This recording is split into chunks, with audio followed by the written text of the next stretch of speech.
So Martin, thank you very much for taking the time. We have a lot of questions to discuss, and welcome to this show, to this podcast.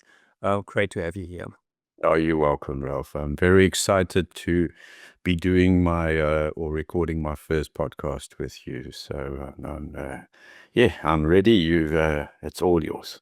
Okay, and the first question that came in my mind that I wanted to know is something you always mentioned, that your career started as a professional photographer, but there's always a life before the career. What brought you initially to photography, and why did you choose photography at all? And where did it actually start? You as well. We have to go right back into the 1980s to answer this question. The 1980s. I was a young man at school. I actually had no idea what I wanted to do as a career. And I had very loving parents, Ralf, who were very, very concerned about their son because he had absolutely no idea. My father wanted me to be an accountant. Can you imagine me as an accountant? My father wanted me to be an accountant. My mother wanted me to be all kinds of things. But the last thing they wanted was, and I'll put it in inverted commas, Ralph, but they didn't want an artist.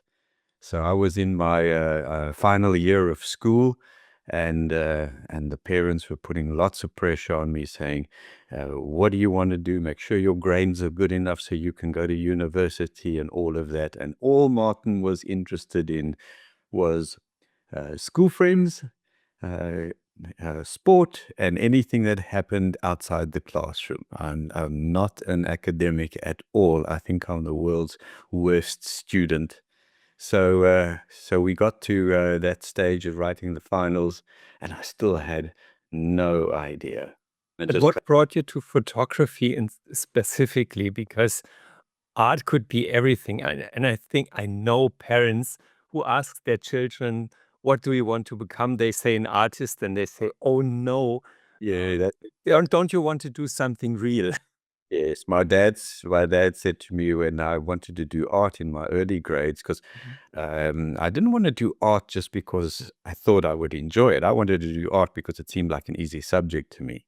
And my father said, absolutely no way. An artist will never feed their family. So that was taken right out early on. But I used to help my friends with their art, even though I wasn't in the class, because it came quite easy to me. But I wasn't allowed to do it. So coming back to your question, what brought me to photography? I think my steps were ordered. I think it was nothing that I went looking for. Photography came looking for me. So just before I left my school, or left my academic training at school or what have you to go forward, I got this letter in the post.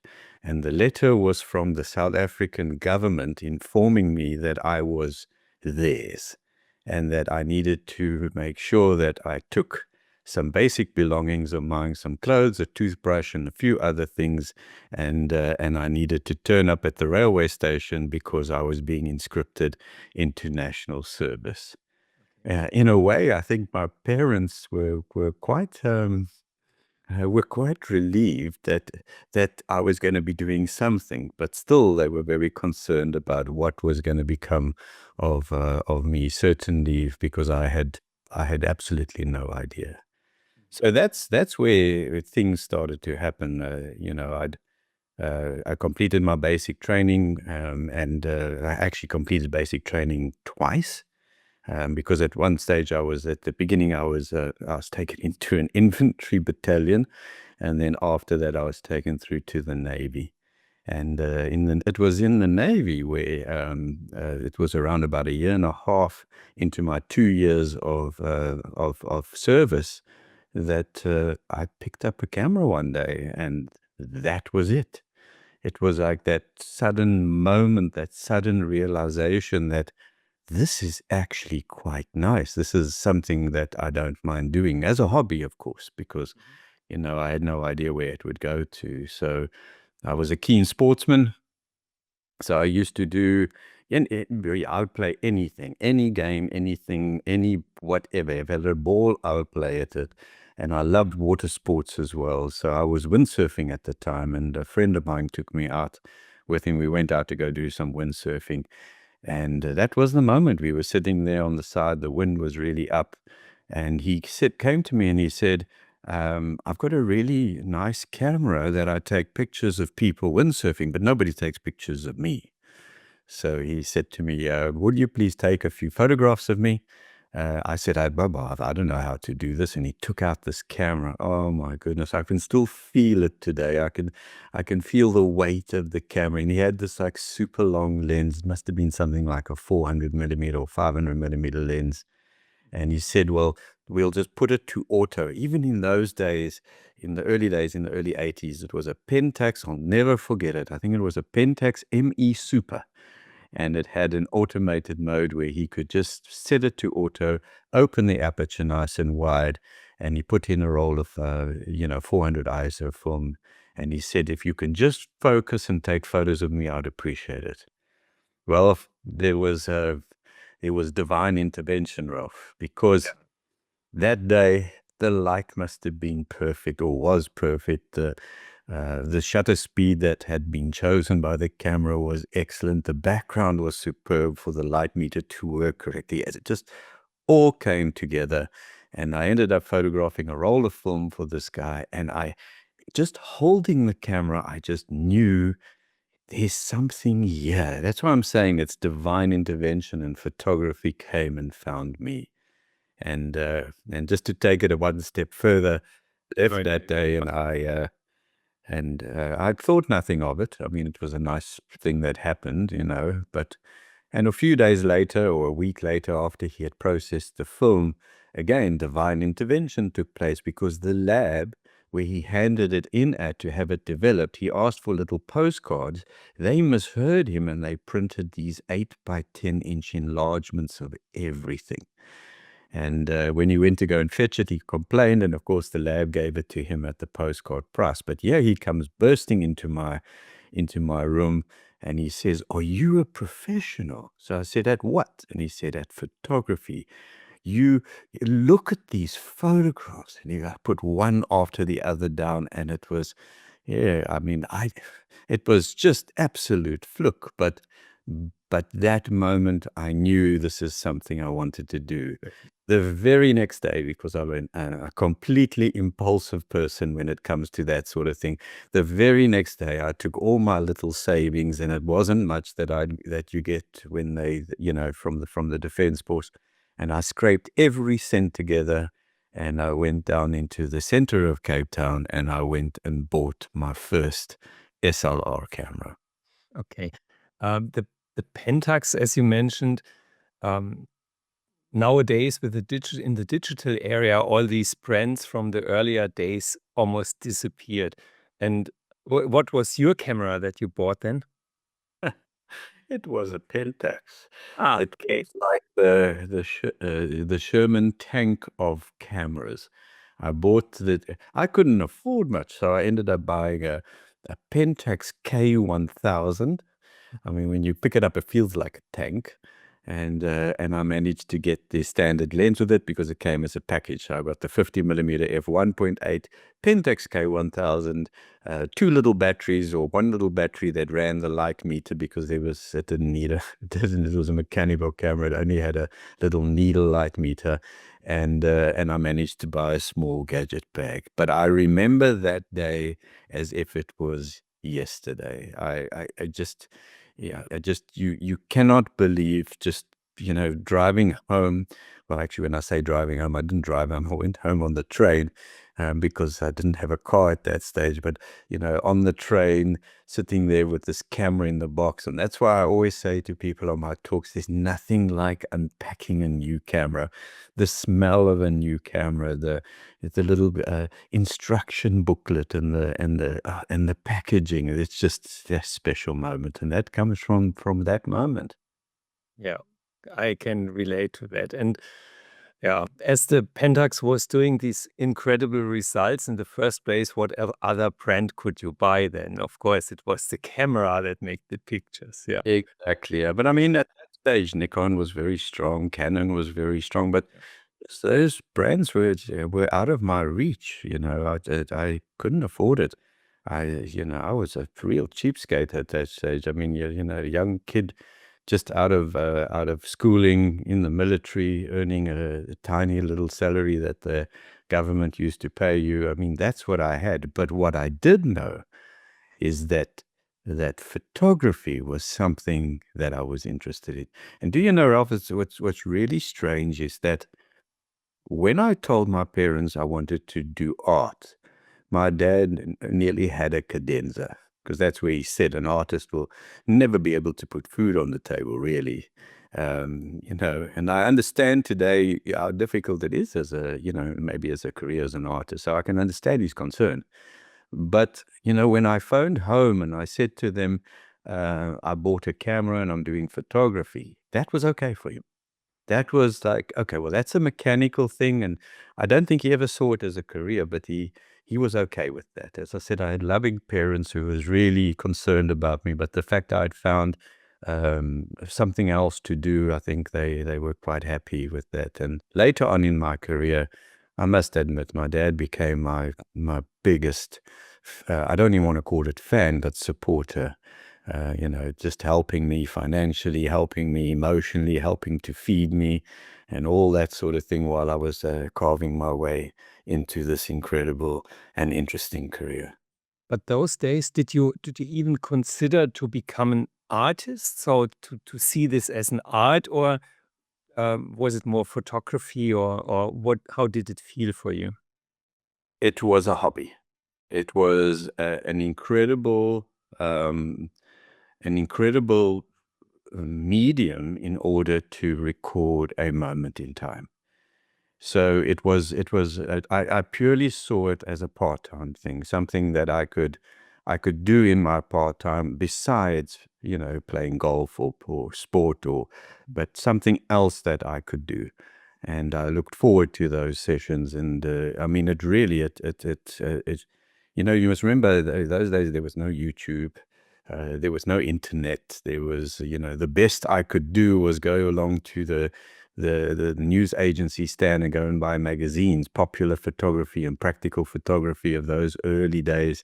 And then I used to enjoy just going through those magazines and reading up and trying to figure out just, how I could improve my photography. No, I had no idea. If you actually in those days sent a messenger of the future to come in and say, you're holding a camera, but do you realize that, in so many years you'll be talking to Ralph about your career as an artist? I would say, no, I don't know where you've come from. I think you must go back because you're talking nonsense. So no, I had no idea. So you couldn't even imagine that your pictures, your prints, or that you would make prints and exhibit in a gallery? No way at that time. No, that was way, way, way out of anything that I would have ever considered. And I didn't even see it as a career at that stage. That came later. I didn't see it as a career. I didn't see it as even as a possibility of a career. That it just didn't occur to me. But I enjoyed it and I loved it. And then, without repeating myself too much, and that's why I say photography came and found me. Photography came dressed as a hobby, came dressed as a part-time experience, but never revealed exactly what she held for me as a career and where it would go. In a later episode, we will talk about teaching. Did you maybe think about teaching photography at this time? No, Ralph, as I said to you, I think my school days proved it, but I was the world's worst student. I really was. I mean, academics just didn't get me going. Yeah, I'm the worst student for a teacher. The last thing I ever considered was teaching. It also was it wasn't even on the radar. It wasn't even a consideration. Other way around, your first pictures were by random. Maybe sunny light and a good camera and impressive results, but more by random. But then, of course, to get later on into perfection or into a professional career, which you didn't intend, I know, but I guess you wanted to improve, because the second and the third round of pictures usually are not as good as the first ones, because there's a surprising moment. So how did you teach yourself in those days? Because there was no art photography academy available at that time, right? No, there was nothing like that. No, I think I realized very soon that that opportunity I was given to photograph on that one day, when that light was beautiful and soft and directional, and there was enough light to just freeze the motion, and it all worked, and the angle of light must have been like just perfect, and all of that.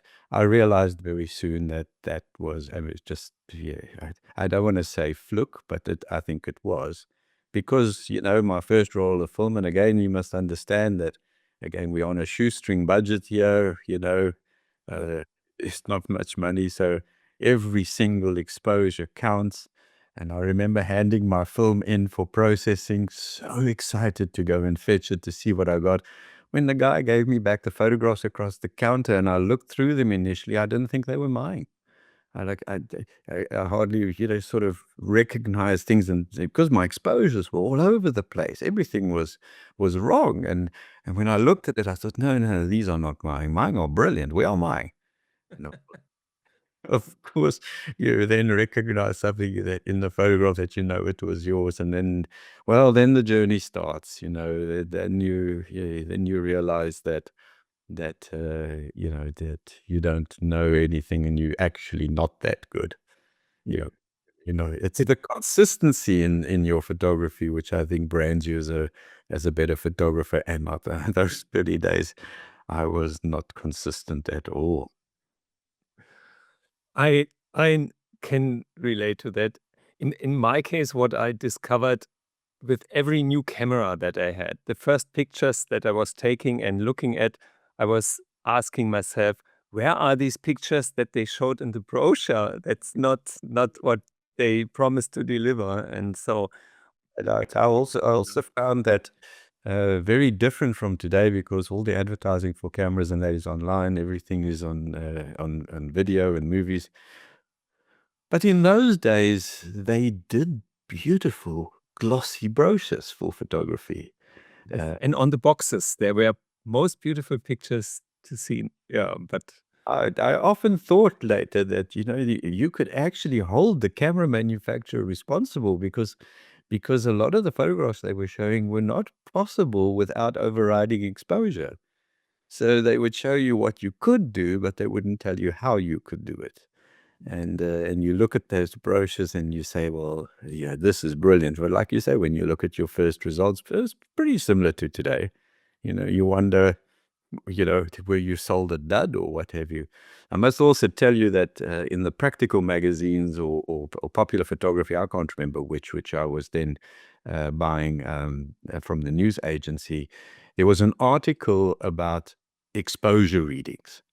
And even in those early days, there was a discussion between the in-camera reflected light meter versus the handheld incident light meter. So the incident light meter reads incidental light, light coming from your light source, whereas your camera is reading light reflected off your subject. And it was a very well-written article saying, don't trust your camera's reflected light meter, rather override it, but learn how to do it. But the article also said you'll do yourself a great favor to get an incident light meter. So I saved up all my pennies, saved up everything I could get, and I headed off and I bought, and I forget the brand, but I bought a handheld light meter. And it looked so cool because it looked so professional. yeah, and yeah, you could hang it around your neck and you were a pro. And it took me a while to work all of this out. And then after doing a little bit of experimenting and writing down notes on my exposures, I was able to start to see, but hang on, wait a minute. Yeah, there is a difference between reading the actual light source versus reading the reflected. subject. And then I started to figure out, well, okay, well, so your subject is going to play a role, and how to override that. So that came early on, but I needed to buy a light meter, and the light meter was as expensive as my camera. Like, it cost the same price as the whole camera system. So Professional device. So remember, it costs money, of course. Yeah. when I first did it, the Pentax K1000, um, I absolutely loved it because it was my first camera, but my results were inconsistent. So I thought it was the camera, like everybody does today. We all like that. So we see the glossies, we see the adverts, we buy the camera, we expect everything, and it was the same then. And after about a month or two with this camera, I kept looking back saying, but my friend's got a ME Super with an automated mode. That must be far better than the K1000. So I went and I traded my K1000 in 4 or 5 months later and got the Pentax ME Super, just because it was a better camera, would give me better results. Well, I soon found out that it wasn't a better camera. It was exactly the same. Yes. So it's just, and it's the same today. I think a lot of us end up doing that, where we put a lot of emphasis on the camera equipment and not the emphasis on learning photography. Yes, 100%. And I know this, my first so-called professional camera was a Nikon. And before, I just had these almost no-name brands. And I thought with the Nikon, this will do the job. The first picture that I took with the Nikon was so disappointing. So you won't believe. I was so, yeah, I felt so bad about my lack of skills. But yeah, then at some point I decided to take courses and to find a mentor. Back in these days, did you have a mentor or someone who helped you getting out of that that mess, not being consistent or not actually not knowing what you're doing? No, right in the early days, I didn't have a mentor at all. That came later on in my career, and I'd like to talk about that later in this podcast series, because I think it's really important for people coming into photography to do that. But no, not in those days. Remember, I was in the military, and I was serving in the Navy. So if I wasn't out on the ocean with the boats, I was spending some time doing photography. So there was very little time to concentrate on on getting better as an amateur photographer. But I did what I could and when I could. And of course, like I said, you photograph today, you only process 3 weeks or 4 weeks later. You've pretty much forgotten what you've done by the time you get your results back. So you always feel like you're chasing your tail. But I didn't have, no, that came later. And I was very fortunate later to have one or two people who mentored me. Also by pure accident, but again, I think one's steps are ordered, so these things are maybe not by accident, and that really helped me a lot. But I also ended up, and it's like I said, I'm the world's worst student, but I learn really well and really quickly in real life situations. So I suppose we will discuss that, because at one stage I was just thrown into the deep end, completely into the deep end. And that's really where my learning took place. And that's where a ground foundational understanding of photography sort of happened, but in a practical environment, not out of a book. My dad, my father, bless his heart, he said to me one day, "Don't you want to learn photography properly, son? This is like over the phone now." And I said, "Well, sort of, yeah." So he said, "That's very good. So I'm going to buy you a course." And that was a correspondence course. I mean, can you believe a correspondence course? But anyway, next thing in the post, the first book turned up and the first little notes came. And for 2 weeks, I found it very interesting. And after that, not interesting anymore. It was all too much talk, talk, talk, talk, and very little action. So unfortunately, that that whole course ended up being shelved and put into file 13 very quickly. Much to his dismay, he wasn't very happy about the fact that that I didn't continue with it. Yeah. But at some point, Martin, at some point you must have come to this recognizing mood, shapes, lines, lights. At some point, I think if you are always disappointed and you have this unreliable results, then at some point you would come to the point that you say, okay, this is not for me. But it's at some point there must be must have been a turning point where you started recognizing these things. When did this happen? In the early days, not. I think sometimes, look, I had a very good eye. So from a composition point of view, I had a natural eye that I didn't even know I had. So, you take 24 photographs or 36 photographs, 5 or 6 of them come out really well because, the lighting just happened to work or you got a reasonable exposure out of it. But then the fact that the composition was very good. And I also had an ability of capturing the moment.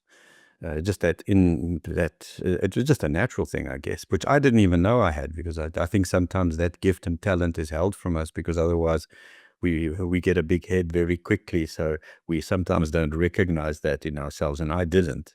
But still, people would look at those 5 or 6 that came off a roll of film, which I put in an album, and they'll go, "Oh, that's really good," or "Gee whiz, that's interesting," or whatever it was. I knew there was much, much more, and I also knew that I was wasting film because, it was fine to have 4 or 5 that came out of a roll of film, but what about all the rest? So I was aware of it, but I didn't know how to fix it. So at that stage, composition guidelines, yes, I would read about the rules of composition in the magazines, and it would make sort of half sense to me. And I'd read this. I read a lot of articles, but it needed to be a glossy magazine, or it needed to be a brochure of a camera for me to be interested in it. Needed to impress you in order to read it. Yeah, Exactly. yeah, And I don't read, I scan.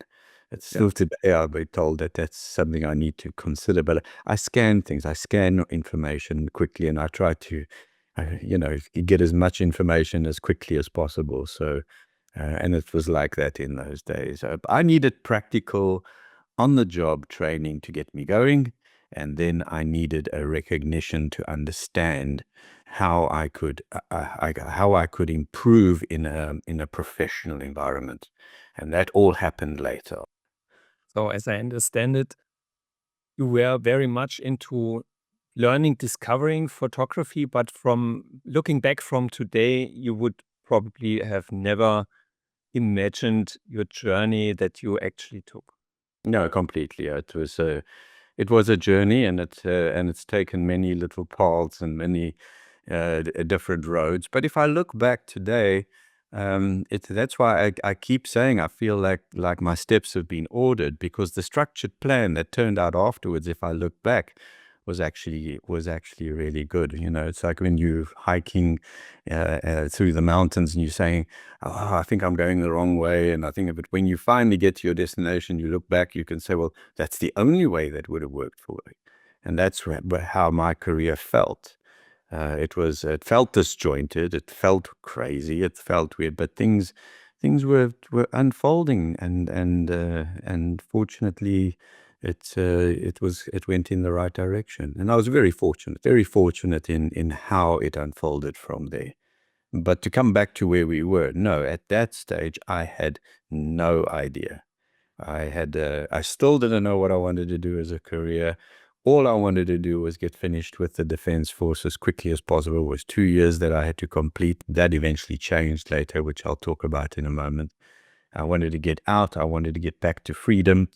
I wanted to get this national service behind me, and I wanted to get back to life, whatever that meant. But no, I would have never have dreamt that a career would unfold from there. But then something changed and something led you to a professional career, and we will cover this in the next episode. I'm very curious to hear what made this shift and what brought you to professional photography. Fantastic, Ralf. Martin, thank you very much for the time, and we will continue these episodes and we'll do some more to discover and learn about your career and also your switch from then professional photographer to an artist, which in those days you would never have considered to become.